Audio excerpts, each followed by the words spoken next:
नमस्ते दोस्तों, मैं हूं स्नेह जियोलॉजिस्ट और आज स्टार्ट करते हैं शॉर्ट रिवीजन इंपॉर्टेंट टॉपिक्स का। एग्जाम जैसा कि आप जानते हो CSIR का 18 दिसंबर 2025 को है। ओके, तो ये है आज का प्लान। सबसे पहले जियोलॉजी के गोल्डन रूल्स, बिल्कुल बेसिक्स। फिर हम देखेंगे कि रॉक्स टूटते कैसे हैं, वेदरिंग और मिनरल स्टेबिलिटी। उसके बाद थोड़ी डिटेक्टिव गिरी करेंगे सेडिमेंट के सोर्स यानी प्रोविंस का पता लगाने के लिए। फिर उनके ग्रेन साइज और टेक्सचर को समझेंगे और लास्ट में सबसे इंटरेस्टिंग सेडिमेंट्री स्ट्रक्चर्स की कहानियों को डिकोड करेंगे। तो चलिए शुरू करते हैं। ओके, सेक्शन 1 जियोलॉजी के गोल्डन रूल्स। ये दोस्तों सेडिमेंटोलॉजी की ABC हैं, वो फाउंडेशन जिस पे पूरी इमारत खड़ी होगी। Let's get into it. तो आते हैं स्टेनोज लॉज पे। ये 3 गोल्डन रूल्स हैं, सिंपल पर इतने पावरफुल। पहला है सुपरपोजिशन। सीधा सा हिसाब है, जो नीचे है वो पुराना है, सिंपल। दूसरा ओरिजिनल हॉरिजॉन्टैलिटी। सेडिमेंट्स जब जमा होते हैं ना, तो हमेशा फ्लैट हॉरिजॉन्टल लेयर्स में होते हैं, ग्रेविटी का कमाल है। और तीसरा ओरिजिनल कॉन्टिन्यूटी। ये लेयर्स साइड में दूर तक फैली रहती हैं जब तक कि नेचुरली खत्म ना हो जाए। बस इन्हीं 3 रूल से सारी कहानी शुरू होती है। और फिर आता है ये जबरदस्त code, the present is a key to the past. James Hutton ने कहा था और इसका मतलब है यूनिफॉर्मिटेरियनिज्म। बहुत हैवी वर्ड है पर कॉन्सेप्ट सिंपल है। जो चीजें आज हो रही हैं, नदियां बह रही हैं, पहाड़ घिस रहे हैं, वही सब लाखों साल पहले भी हो रहा था। तो अगर आज को समझ गए तो समझो पास्ट के सारे राज खुल गए। ओके, सेक्शन 2 वेदरिंग और मिनरल स्टेबिलिटी। अब हम बात करेंगे कि इतनी बड़ी बड़ी मजबूत चट्टानें आखिर टूटती कैसे हैं और कैसे बनते हैं सेडिमेंट्स। और इसमें सबसे बड़ा सवाल यह है कि इस पूरे प्रोसेस में, इस पूरे सफर में कौन सा मिनरल हीरो की तरह टिक जाता है और कौन सा रास्ते में ही हार मान लेता है। देखो, वेदरिंग के 2 मेन टाइप्स हैं। एक है मैकेनिकल, जिसको आप फिजिकल तोड़-फोड़ समझ सकते हो, जैसे पानी रॉक के क्रैक्स में घुस गया, फ्रीज हुआ और रॉक को तोड़ दिया। ये ठंडे इलाकों में ज्यादा होता है। फिर है केमिकल वेदरिंग।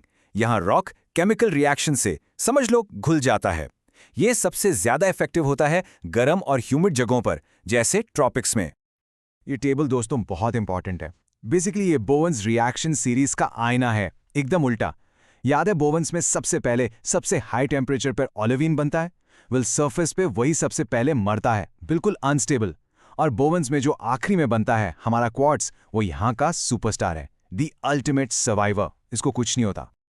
ओके, इस स्लाइड का स्क्रीनशॉट ले लो या दिमाग में छाप लो। ये एग्जाम के लिए एक चीट शीट है, पक्का। क्ले मिनरल्स पास्ट के क्लाइमेट डिटेक्टिव्स हैं, इनको बस याद कर लो। काओलिनाइट मतलब ह्यूमिड क्लाइमेट, इलाइट एरिड यानी सूखा, स्मेक्टाइट का मतलब है कभी गीला कभी सूखा, और क्लोराइड मतलब ठंडा और ड्राई।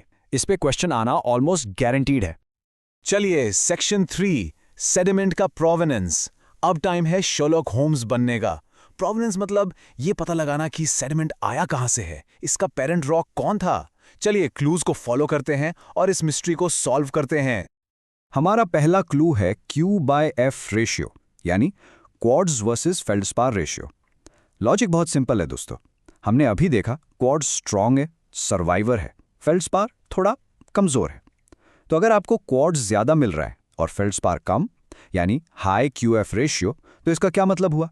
या तो सेडिमेंट बहुत दूर से ट्रैवल करके आया है, या फिर उसकी बहुत पिटाई हुई है वेदरिंग से। और अगर रेशियो लो है, मतलब सोर्स रॉक कहीं आसपास ही है, सिंपल। मैच द फॉलोइंग के लिए ये स्लाइड गोल्ड माइन है। हैवी मिनरल्स के सोर्स रॉक के फिंगरप्रिंट्स हैं। बस ये एसोसिएशंस याद रखो। एसिड इग्नियस जैसे ग्रेनाइट से मिलेंगे जर्कॉन, टर्मलीन, मोनाजाइट। बेसिक इग्नियस जैसे बेसाल्ट से मिलेंगे ऑगाइट, ओलिवीन।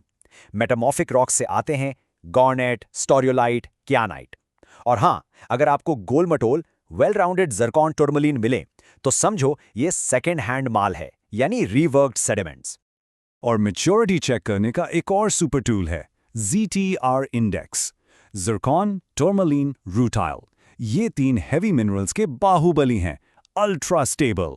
अगर किसी सेडिमेंट में ZTR का परसेंटेज हाई है, तो इसका सीधा मतलब है कि सेडिमेंट बहुत मैच्योर है। इसने एक लंबा कठिन सफर तय किया है जिसमें बाकी सारे कमजोर मिनरल्स खत्म हो गए। Okay, next section number 4 grain size और टेक्सचर। अब हम सेडिमेंट के फिजिकल आईडी कार्ड की बात करेंगे। उसका साइज क्या है, शेप कैसा है, सॉर्टिंग कैसी है। ये सारी चीजें हमें ट्रांसपोर्ट एनर्जी के बारे में बताती हैं कि पानी या हवा कितनी तेज थी। ये है वेंटवर्थ स्केल, इसको तो जानना ही पड़ेगा। Boulder, payable, sand, silt, clay. पर इसमें जीनियस चीज है क्रोम्बाइन का फाई स्केल। इसने क्या किया, जो मिलीमीटर में फ्रैक्शंस आते थे उनको सिंपल इंटीजर्स में कन्वर्ट कर दिया, 1 2 3 4। बहुत क्लेवर। बस एक चीज याद रखना, ये उल्टा चलता है। फाई वैल्यू जितनी बढ़ेगी ग्रेन साइज उतना छोटा होगा। Hi fi, small grain.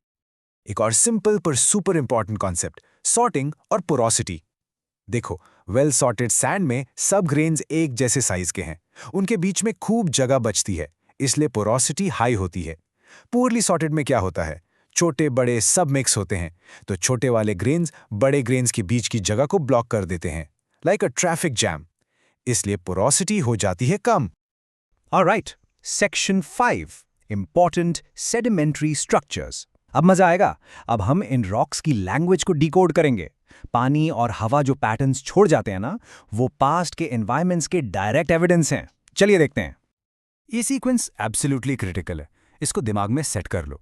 जैसे जैसे पानी की स्पीड बढ़ती है, बेड फॉर्म्स चेंज होते हैं। धीरे पानी में पहले बनते हैं छोटे छोटे रिपल्स, स्पीड थोड़ी और बढ़ी तो बन गए बड़े बड़े डून्स। अब स्पीड बहुत ज़्यादा हो गई अपर फ्लो रेजिम में तो सब कुछ फ्लैट हो जाता है, अपर प्लेन बेड। और जब स्पीड तूफानी हो जाती है तब बनते हैं एंटी ड्यून्स। ये सीक्वेंस सीधा सीधा फ्लो वेलोसिटी बताता है। एक और classic exam question, current ripples versus wave ripples, फर्क कैसे करोगे? उनकी सिमेट्री से। करंट रिपल्स जैसे नदी में पानी एक ही डायरेक्शन में जाता है तो वो बनते हैं एसिमेट्रिकल। वेव रिपल्स जैसे बीच पर पानी आगे पीछे होता है तो वो बनते हैं परफेक्ट सिमेट्रिकल। बस प्रोफाइल देखो और एनवायरनमेंट बता दो। हमकी क्रॉस स्ट्रैटिफिकेशन या HCS, एक ही वर्ड याद रखो इसके लिए, स्टॉर्म्स। बस जब भी HCS देखो समझ जाओ कि ये समुंदर में आए एक बड़े तूफान का निशान है। वो जो ऊपर नीचे हमक और स्वॉलो वाले लेयर्स होते हैं, क्लासिक स्टॉर्म डिपॉजिट है। और यहाँ है हेरिंगबोन क्रॉस स्ट्रैटिफिकेशन। ये स्ट्रक्चर खुद चीख चीख के कहता है टाइड्स टाइड्स। क्यों?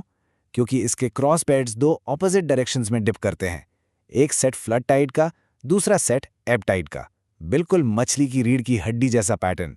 देखते ही समझ जाओ टाइडल एनवायरनमेंट है। Okay, dosto, we're at the final section. Let's do a super quick final revision of the absolute top points for the exam. इन पॉइंट्स को दिमाग में लॉक कर लो। नंबर 1, स्टीनोज लॉज फाउंडेशन है। Number 2, mineral stability Bowen series का reverse है, quartz is the king. 3, heavy minerals और ZTR इंडेक्स से प्रोवेनेंस और मैच्योरिटी पता चलती है। 4, bed form sequence, ripples, dunes, antidunes, flow velocity बताता है। एंड 5, सिमेट्रिकल रिपल्स वेव्स के हैं, एसिमेट्रिकल करंट के। और हेरिंगबोन वो टाइडल एनवायरनमेंट है। बस इन कनेक्शंस को समझो, रट्टा मत मारो and you are good to go. तो ये था हमारा फाइनल रिवीजन। आप लोगों ने बहुत हार्ड वर्क किया है, अब बस कॉन्फिडेंस के साथ एग्जाम देना। You've got this। मेरी तरफ से आप सबको ऑल द वेरी बेस्ट। समझे? BEST best. चलो ऑल द वेरी बेस्ट।